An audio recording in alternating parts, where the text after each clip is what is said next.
నిజామాబాద్లో జరుగుతున్న తెరాస బహిరంగ సభలో కవిత మాట్లాడుతున్నారు. ప్రత్యక్ష ప్రసారం ద్వారా చూద్దాం. దమ్ములకు యావత్ నిజామాబాద్ పార్లమెంటు నుంచి తరలి వచ్చిన నిప్పు రవ్వల్లాంటి మా నిజామాబాద్ యువకులందరికీ పేరు పేరున హృదయపూర్వకంగా నమస్కారాలు తెలియజేస్తా ఉన్నాను. అద్భుతంగా ఎండను కూడా కాదని చెప్పి ఇంత పెద్ద ఎత్తున మీరందరూ తరలి రావడం, మా అక్క చెల్లెళ్ళైతే ప్రత్యేకించి బతుకమ్మలు ఎత్తుకొని బోనాలు ఎత్తుకొని ఎండనబడి మరి వివిధ గ్రామాల నుండి వచ్చినారు. మీ అందరికీ ప్రత్యేకంగా అభినందనలు తెలియజేస్తా ఉన్నాను. ఇవాళ పార్లమెంటు స్థాయిలో సభ జరుగుతూ ఉన్నది. జాతీయ రాజకీయాల గురించి దేశమంతటా కూడా ఆలోచన జరుగుతూ ఉన్నది. మరి ఈ సందర్భంగా మన రాష్ట్రంలో మనం కూడా వచ్చేటటువంటి పార్లమెంటు ఎన్నికల్లో ఎటువంటి వైఖరి తీసుకోవాలి, ఏం చేయాలి అని ఆలోచించుకోవాల్సినటువంటి సందర్భం వచ్చింది. నిన్నగాక మొన్న 2 నెలల కింద మనం అసెంబ్లీ ఎన్నికలు జరిగితే 88 సీట్లతోని అద్భుతంగా టీఆర్ఎస్ పార్టీని గౌరవ ముఖ్యమంత్రి గారిని గెలిపించుకొని మన ప్రేమను చాటుకోవడం జరిగింది. మరి ఆనాడు జరిగినటువంటి ఆ ఎన్నికల్లో, డిసెంబర్లో జరిగిన అసెంబ్లీ ఎన్నికల్లో మనం ప్రజలకు కొన్ని వాగ్దానాలు చేసి ఉన్నాం. సాధారణంగా ఏం జరుగుతుందంటే ప్రజలకు ఎన్నికలలో వాగ్దానం చేస్తే 5 ఏళ్లలో మెల్లగా పూర్తి చేస్తాయి ప్రభుత్వాలు. కానీ మన గౌరవ ముఖ్యమంత్రి గారు ఎంత పట్టుదల కలిగినటువంటి వ్యక్తి అంటే మొన్న అసెంబ్లీ నియోజకవర్గంలో మొన్న అసెంబ్లీ ఎన్నికల్లో ఇచ్చినటువంటి వాగ్దానాలను అన్ని దాదాపుగా అసెంబ్లీలో ఈ మధ్యనే బడ్జెట్ పెట్టిండ్రు, అందులో ప్రవేశపెట్టడం జరిగింది. ప్రధానంగా మీరందరూ కూడా గమనించిండ్రు, ఇవాళ ప్రతి గ్రామంలో పేద బీద వర్గాల వాళ్ళందరికీ కూడా ఆకలి అంటే తెలియకుండా తెలంగాణ రాష్ట్రం ఏర్పడ్డప్పటి నుంచి కూడా మనం 1000 రూపాయల పెన్షన్లు ఇచ్చుకుంటా ఉన్నాం. ఆ 1000 రూపాయల పెన్షన్లను పెంచి 2000 చేస్తామని మొన్న ఎన్నికల్లో వాగ్దానం చేసినాం. చేసిన వాగ్దానానికి కట్టుబడి 2000 పెన్షన్లను మొన్న బడ్జెట్లో ప్రవేశపెట్టడం జరిగింది. ఈ ఏప్రిల్ 1వ తారీఖు నుండి 2000 రూపాయల పెన్షన్ ప్రారంభమవుతుంది. అంటే ఏప్రిల్ నెల మొత్తంది మే 1వ నాడు పెన్షన్లు తీసుకుంటున్న అక్క చెల్లెలకు, అన్నదమ్ములకు, తాతలకు, అవ్వలకు, వికలాంగ సోదరులకు మే 1వ తారీఖు నాడు పెరిగినటువంటి 2000 రూపాయల పెన్షన్ కూడా వస్తుందని సవినయంగా చాలా సగర్వంగా అందరికి కూడా తెలియజేస్తా ఉన్నాను. అదేవిధంగా ఇదివరకు గ్రామాలలో 65 ఏళ్లు నిండితేనే పెన్షన్ ఇచ్చినాం. దాన్ని తగ్గించండి, ఇవాళ రేపు తినేటటువంటి తిండితోని శాతనైతలేదు, 57 ఏళ్లకే పెన్షన్ ఇవ్వమని ప్రజలు ఎక్కడికక్కడ మమ్మల్ని కోరిండ్రు. ఆ విషయాన్ని గౌరవ ముఖ్యమంత్రి గారికి చెప్తే 65 ఏళ్ల నుంచి కాదు 57 సంవత్సరాల నుండే పెన్షన్ ఇస్తామని చెప్పి ప్రకటించి బాజాప్తా అసెంబ్లీలో దాన్ని ప్రవేశపెట్టడం కూడా జరిగిందని సంతోషంగా మీ అందరికి తెలియజేస్తా ఉన్నాను. అదేవిధంగా మా బీడీ కార్మికుల అక్క చెల్లెళ్ళు పిఎఫ్ కార్డు ఉన్న వాళ్ళందరికీ పెన్షన్ రాక ఇబ్బంది పడ్డారు. 2014కి కట్ ఆఫ్ పెడితే చాలా మంది ఇంకా మాకు పెన్షన్ వస్తలేదని బాధపడ్డారు. అదే విషయాన్ని గౌరవ ముఖ్యమంత్రి గారికి చెప్పినాం. ఇవాళ నుండి మనకు మే 1వ తారీఖు లోపల మరి పిఎఫ్ కార్డులు ఉన్నటువంటి ప్రతి ఒక్క బీడీ కార్మికులు అక్క చెల్లెలకు కూడా 1000 రూపాయలు కాదు 2000 రూపాయల పెన్షన్ వస్తుందని చాలా సంతోషంగా నేను తెలియజేస్తా ఉన్నాను. మరి మనము ఎన్నికలలో ఇంకొక మాట చెప్పినాం. నిరుద్యోగం అన్నది భారతదేశ వ్యాప్తంగా ఉన్న సమస్య. ఆ నిరుద్యోగ సమస్యను తెలంగాణ రాష్ట్రంలో అనేక రకమైనటువంటి పరిశ్రమలు పెట్టి మనం కొంతమేరకు తగ్గించగలిగినాం. 1,00,000 ఉద్యోగాలు ప్రభుత్వ ఉద్యోగాలు ఇస్తామన్నాం. 1,00,000 ఉద్యోగాలకు ప్రకటన విడుదల చేసినాం. 40,000కు పైచిలకు ఆల్రెడీ యువకులకు ఉద్యోగాలు కూడా ఇచ్చేసినాం.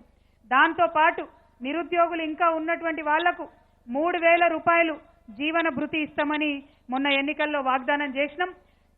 చేసినట్టుగా అసెంబ్లీలో బడ్జెట్లో 2,800 కోట్ల రూపాయలు నిరుద్యోగులకు జీవన భృతి ఇవ్వడానికి పెట్టుకున్నాం.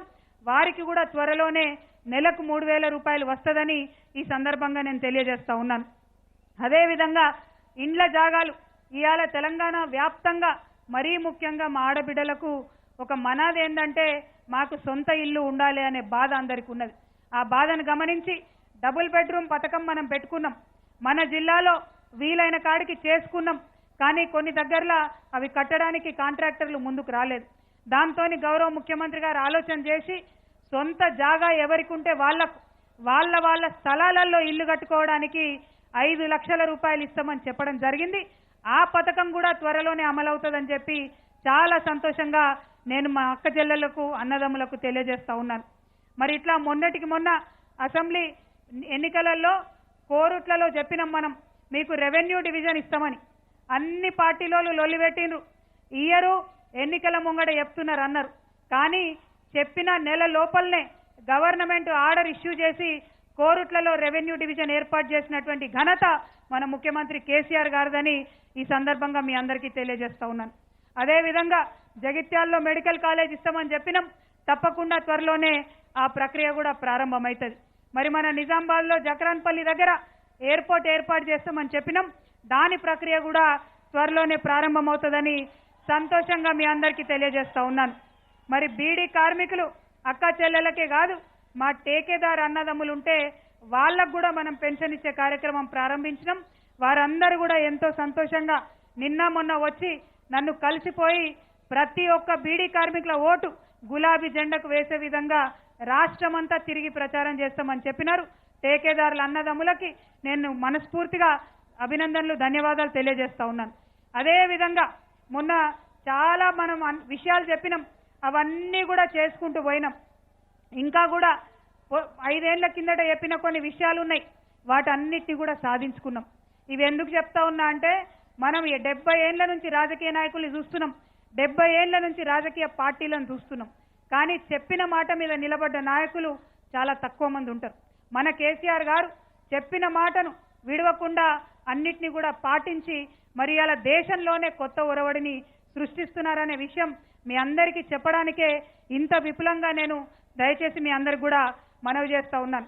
అదేవిధంగా గత 5 ఏళ్ల కింద ఎంపీ ఎన్నికలు జరిగినప్పుడు నేను మా నిజామాబాద్ జిల్లా ప్రజలకు కూడా కొన్ని మాట ఇచ్చున్నాను.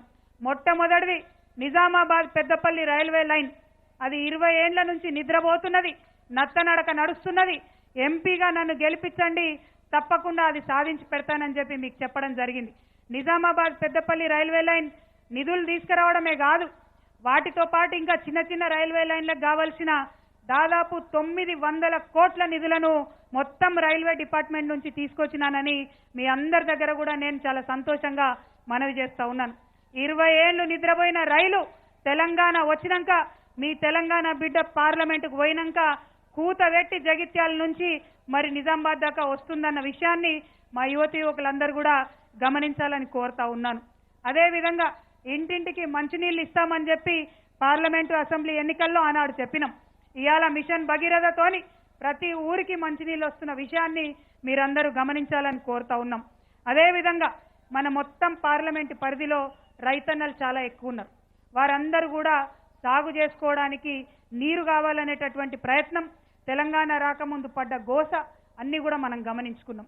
ఆ గోస గమనించినాం కాబట్టే తెలంగాణ రాగానే 2014లో ఎన్నికలకు పోయిన సందర్భంలో మనం ఒక మాట చెప్పినాం, మన పార్లమెంటు పరిధిలో ఉన్నటువంటి సాగు విస్తీర్ణాన్ని తప్పకుండా పెంచుతామని చెప్పినాం. చెప్పింది చెప్పినట్టుగా ఎస్ఆర్ఎస్పీ పునరుజ్జీవన పథకం కావచ్చు, కాళేశ్వరం ప్యాకేజ్ 21 కావచ్చు, నిజాం సాగర్ కెనాల్ ఆధునీకరణ కావచ్చు, మిషన్ కాకతీయతోని కావచ్చు, వివిధ లిఫ్ట్ ఇరిగేషన్ స్కీములు కావచ్చు, చెక్ డ్యాంలు కట్టడం కావచ్చు, వీటన్నిటితోని 1,24,000 ఎకరాల ఆయకట్టును స్థిరీకరణ చేసుకున్నాం. కొత్తగా 2 లక్షల ఎకరాల ఆయకట్టును సృష్టించబోతా ఉన్నాం. దీంతోని నిజామాబాద్ పార్లమెంటు పరిధిలోని 5,98,000 ఎకరాలు కూడా సాగులోకి వచ్చిందని మీ అందరి దగ్గర నేను సంతోషంగా మనవి చేస్తా ఉన్నాను. అదేవిధంగా మరి 2010 నుంచి 14 అంటే కాంగ్రెస్ పార్టీ ప్రభుత్వం ఉన్నప్పుడు, కాంగ్రెస్ పార్టీ ప్రభుత్వం ఉన్నప్పుడు తెలంగాణ రాష్ట్రం ఏర్పడినప్పుడు 4 ఏళ్లలో 2010 నుంచి 14 వరకు మన రైతన్నలు పండించిన పంటలు కేవలం 104 కోట్లతో ఆనాడు ప్రభుత్వాలు కొన్నాయి. కానీ 2014 నుంచి 18 వరకు చూసుకున్నట్టయితే 872 కోట్ల రూపాయలతోని మనం అన్ని రకాల పంటలను కూడా కొనడం జరిగింది. ఎక్కడ 104 కోట్లు, ఎక్కడ 872 కోట్లు, ప్రజలందరూ కూడా ఆలోచించవలసిందిగా నేను విజ్ఞప్తి చేస్తా ఉన్నాను. మీ అందరికీ కూడా తెలుసు, మన నిజామాబాద్లో బోధన్లో కోరుట్లలో నిజాం షుగర్ ఫ్యాక్టరీ ఉన్నది. దాన్ని తెరిపించేటటువంటి ప్రయత్నం గత 5 సంవత్సరాల్లో చాలాసార్లు చేయడం జరిగింది. రైతన్నలందరినీ కూడా ఒక దగ్గరికి వేసి మహారాష్ట్ర విధానంలో కోఆపరేటివ్ వేలో మరి ప్రారంభిద్దామని ప్రయత్నాలు చేసినాం. మన దగ్గర నుంచి కూడా రైతులను బస్సు ఇచ్చి ఆనాటి వ్యవసాయ శాఖ మంత్రి పోచారం శ్రీనివాసరెడ్డి గారి ఆధ్వర్యంలో మహారాష్ట్రకు కూడా పంపించడం జరిగింది. అనేక ప్రయత్నాలు చేసినాం. ముఖ్యమంత్రి గారు కూడా చెప్పిండ్రు, రైతులు నడిపించుకుంటే 100 కోట్లు కాదు 200 కోట్లు ఇచ్చైనా మొత్తం కొత్త మెషిన్లు పెట్టిస్తామని చెప్పింది. మరి ఎందుకో ఆ కథ ముంగట పడలేదు. కానీ నేను ప్రయత్నం వదిలిపెట్టలేదు. తప్పకుండా నిజాం షుగర్ ఫ్యాక్టరీలో పనిచేసినటువంటి కార్మికులకు కానీ ఆ రైతన్నలకు కానీ అండగా ఉంటామని చెప్పి ఈ సందర్భంగా మేము భరోసా ఇస్తా ఉన్నాం. అదేవిధంగా పోయినసారి ఎన్నికల ముందు నేను ఒక మాట చెప్పిన, మా నిజామాబాద్ జిల్లాలో నిజామాబాద్ పార్లమెంటులో కోరుట్ల జగిత్యాల నుండి పడితే ఆర్మూరు కావచ్చు, బాల్కొండ కావచ్చు, ఇక్కడ మన నిజామాబాద్ రూరల్లో జక్రాన్పల్లి మండలం కావచ్చు, మొత్తంలో పసుపు పంట బాగా సాగైతుంది. మరి ఆ పసుపును పట్టించుకున్నోడు లేడు, ధర వస్తుందో లేదో అడిగినోడు లేడు. కాబట్టి ఈ పసుపుకు ఒక ప్రత్యేకమైన బోర్డు జాతీయ స్థాయిలో ఉంటే బాగుంటది. దానికోసం మీ బిడ్డగా మీరు గెలిపించి పంపిస్తే నేను ప్రయత్నం చేస్తానని మీ అందరికీ చెప్పిన. ఈ 4 ఏళ్లలో 5 ఏళ్లలో మీరు చూసిండ్రు, నేను పసుపు బోర్డు సాధన కోసం ఎక్కని కొండ లేదు, మొక్కని బండ లేదు. 4 రాష్ట్రాల ముఖ్యమంత్రుల దగ్గరికి పోయినాం. మా ఎమ్మెల్యేలు అందరం కూడా కలిసిపోయినాం. అందరితోని కలిసి మరి ఆ ముఖ్యమంత్రులందరినీ కూడా ఒప్పించి మద్దతు లేఖలు తీసుకొని ప్రధానమంత్రి గారికి ఇవ్వడం జరిగింది. ఇవాళ అధికారంలో 5 ఏళ్లను ఉన్న భారతీయ జనతా పార్టీ పసుపు బోర్డు ఇవ్వాల్సిన పార్టీ. కానీ వాళ్ళు చెవికెక్కించుకోలేదు. మనం ఎన్ని ప్రయత్నాలు చేసినా వినలేదు, పసుపు బోర్డు ఇవ్వలేదు.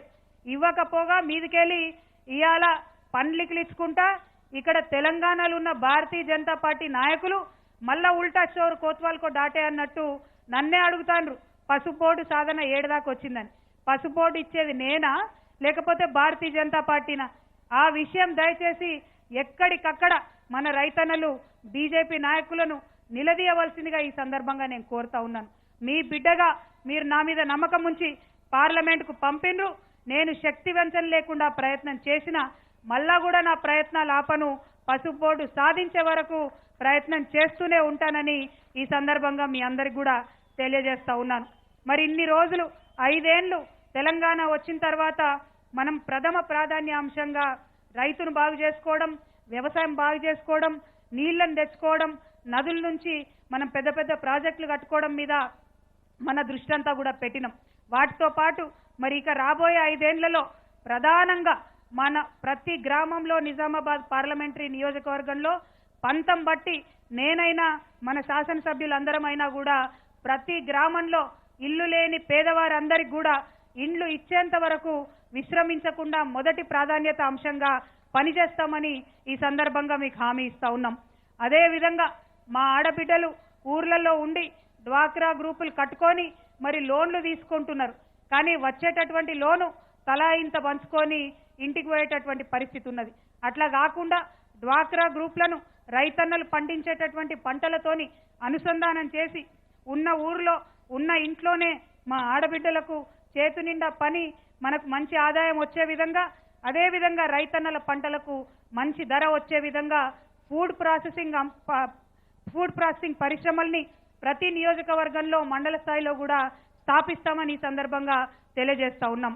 అదే కోవలో మన రైతన్నలు పండించే పంటలు, అది జగిత్యాల మామిడి రైతులు కావచ్చు, నిజామాబాద్ ఎర్రజొన్న రైతులు కావచ్చు, పసుపు రైతులు కావచ్చు, బోధన్ శనగలు పండించే రైతులు కావచ్చు, అందరికీ కూడా మంచి ధర వచ్చే విధంగా ఫుడ్ ప్రాసెసింగ్ ఇండస్ట్రీతో అనుసంధానం చేస్తామని ఈ సందర్భంగా తెలియజేస్తా ఉన్నాం. అదేవిధంగా మనకు ఎస్సీ ఎస్టీ సోదరులు ఉన్నారు, మన బీసీలలో అత్యంత పేద వర్గాల వారు ఉన్నారు. వారందరికీ మొన్నటి దాకా 50,000 వరకు మనం లోన్లు ఇచ్చుకున్నాం. కానీ ఇంకా చాలా మందికి దాదాపుగా లోన్లు రావాల్సి ఉన్నది. ఈసారి 5 ఏళ్లలో మరి 2 లక్షల వరకు కూడా బ్యాంకులతో సంబంధం లేకుండా మన ఎస్సీ ఎస్టీ సోదరులకు, బీసీ సోదరులకు లోన్లు వచ్చే విధంగా అందరం కూడా ప్రయత్నం చేస్తామని ఈ సందర్భంగా తెలియజేస్తా ఉన్నాను. మరి దాంతో పాటు మన మైనారిటీ సోదరులు ఉన్నారు, క్రిస్టియన్స్ ఉన్నారు, ముస్లిమ్స్ ఉన్నారు, సిక్కు సోదరులు ఉన్నారు. అందరి కోసం, అందరి గౌరవం కాపాడడం కోసం అందరి అభివృద్ధి కోసం పనిచేస్తున్న ప్రభుత్వం మన తెలంగాణ రాష్ట్ర సమితి ప్రభుత్వం, పనిచేస్తున్నటువంటి నాయకుడు మన కేసీఆర్ గారు. మరి మన మైనార్టీ సోదరులు ఉన్నారు. आपने हाल ही में जो असेंबली के इलेक्शंस हुए उसमें दिल खोल के केसीआर साहब के साथ और टीआरएस पार्टी को साथ दिया और पूरे तेलंगाना रियासत में टीआरएस पार्टी को जिताने का काम किया है। अब आगे आने वाले इलेक्शन पार्लियामेंट के इलेक्शन है और इस पार्लियामेंट के इलेक्शन में मैं आप सबसे गुजारिश करना चाहती हूं, जो आज के तारीख में नेशनल पार्टीज कहलाने वाले जितने भी पार्टीज है, हमने इन दोनों पार्टियों को, चाहे वो कांग्रेस पार्टी होने दीजिए, बीजेपी पार्टी होने दीजिए, दोनों को हमने 70 साल का मौका दिया है। लेकिन इन 70 सालों में उन्होंने बुनियादी मसले वहां का वहीं छोड़ दिया है। तो इसीलिए आज भी किसी गांव में आप जाएंगे तो रोटी का, कपड़ा का, मकान का, साफ सुथरे पानी का, बिजली का आज भी पूरे देश भर में बातें चलते हैं और कितने साल ये बातें सुनने पड़ेंगे ये हमें सोचना चाहिए। आज इस मुल्क को अगर किसी का जरूरत है तो आवाम की खिदमत करने का जज्बा रखने वाले सियासतदानों का जरूरत है। ऐसे पार्टियों को आज हमारे रियासत से बर्खास्त करने का वक्त आ गया है।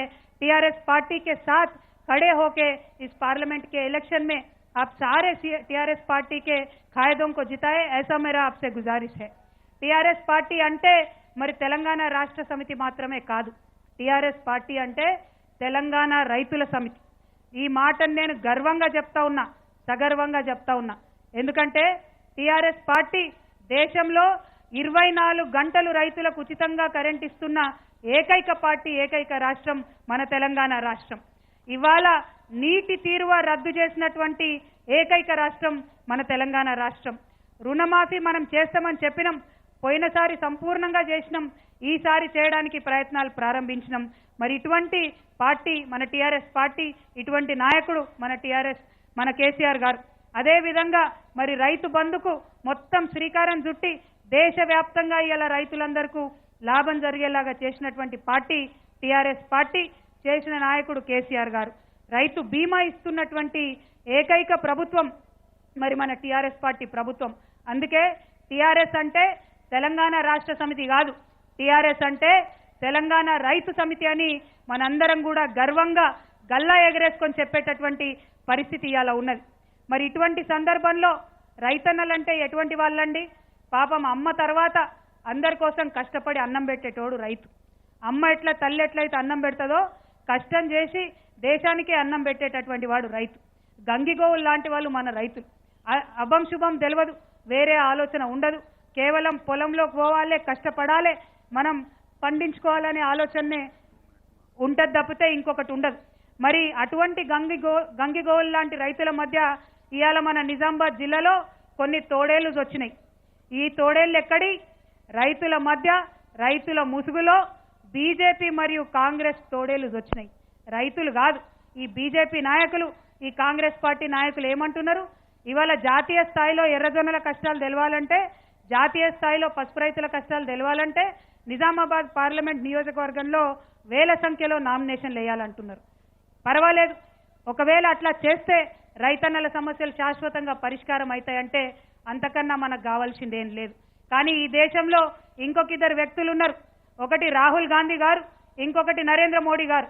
వాళ్ళిద్దరు కూడా ఈ పార్లమెంట్ ఎన్నికల్లో పార్లమెంటుకు పోటీ చేస్తూ ఉన్నారు. వాళ్ళిద్దరు కూడా అనుకుంటే చిటికెలో రైతుల సమస్యలు తీర్చగలిగేటటువంటి వారు. ఇవాళ ఈ బీజేపీ కాంగ్రెస్ నాయకులకు నేను సవాల్ చేస్తా ఉన్నా, ఇక్కడ కాదు అమేథీకి పోదాం, 1000 అక్కడ నామినేషన్లు వేద్దాం, వారణాసికి పోదాం, 1000 నామినేషన్లు అక్కడ వేద్దాం. అప్పుడు ఎట్లా చర్చకు రాదో మన ఎర్రజొన్న రైతుల సమస్య, ఎట్లా చర్చకు రాదో మన పసుపు రైతుల సమస్య వేసి చూద్దాం. ప్రతిరోజు చర్చ ఉంటది. రాహుల్ గాంధీ గారి నియోజకవర్గంలో 1000 నామినేషన్లు నిజామాబాద్ నుంచే రైతులం పోయి వేద్దాం. మోడీ గారి దగ్గర 1000 నామినేషన్లు నిజామాబాద్ నుండే రైతులం పోయి వేద్దాం. ఎట్లా మన సమస్యలు పరిష్కారం కావో, ఎట్లా మన సమస్యలు చర్చకు రావో కూడా చూద్దాం. మరి ఇవాళ రైతుల ముసుగులో ఈ పార్టీల యొక్క నాయకులు, కార్యకర్తలు చేసేటటువంటి అంశాలన్నీ కూడా దయచేసి ప్రజలందరూ కూడా గమనించాలని చెప్పి నేను కోరుతూ, మరి మన గౌరవ ముఖ్యమంత్రి గారు వస్తా ఉన్నారు. వారు వచ్చిన తర్వాత అన్ని జాతీయ స్థాయిలో ఉండేటటువంటి అంశాల గురించి మాట్లాడతారు. ఇవాళ దేశాన్ని ముందుకు తీసుకుపోవాలంటే అమెరికా గురించి మనం మాట్లాడుకున్నట్టు, దుబాయ్ గురించి మాట్లాడుకున్నట్టు, లండన్ గురించి మాట్లాడుకున్నట్టు రేపటి నాడు భారతదేశం గురించి అందరూ మాట్లాడుకోవాలంటే మరి తప్పకుండా మనం పెద్ద ఎత్తున టీఆర్ఎస్ పార్టీ యొక్క అభ్యర్థుల్ని పార్లమెంటుకు పంపాల్సినటువంటి అవసరం గురించి గౌరవ ముఖ్యమంత్రి గారు చెప్తారు. 1-2 నిమిషాల్లో ముఖ్యమంత్రి గారు సభాస్థలికి చేరుకుంటున్నారు. మరి వారి యొక్క ప్రసంగాన్ని విని వారికి మద్దతు ప్రకటించవలసిందిగా ఇక్కడికి చేరుకున్నటువంటి ప్రజలందరికీ కూడా నేను హృదయపూర్వకంగా నా ధన్యవాదాలు తెలియజేస్తూ ముగిస్తా ఉన్నాను. Thank you. జై తెలంగాణ, జై తెలంగాణ. కేసీఆర్ గారి నాయకత్వం, కేసీఆర్ గారి నాయకత్వం. కారు గుర్తుకే. తప్పకున్నారనే కారు గుర్తు అంటే మళ్ళొకసారి చెప్పాలి. కారు గుర్తుకే, కారు గుర్తుకే. జై తెలంగాణ. సాయి తమ్ముడు ఇప్పటిదాకా అద్భుతంగా పాటలు పాడినావు. మరి సార్ వస్తున్నారు 2 నిమిషాల్లో. ఇక నువ్వు సూపర్ జోష్లో వాడాలి ఇప్పుడు. జై తెలంగాణ, జై జై తెలంగాణ.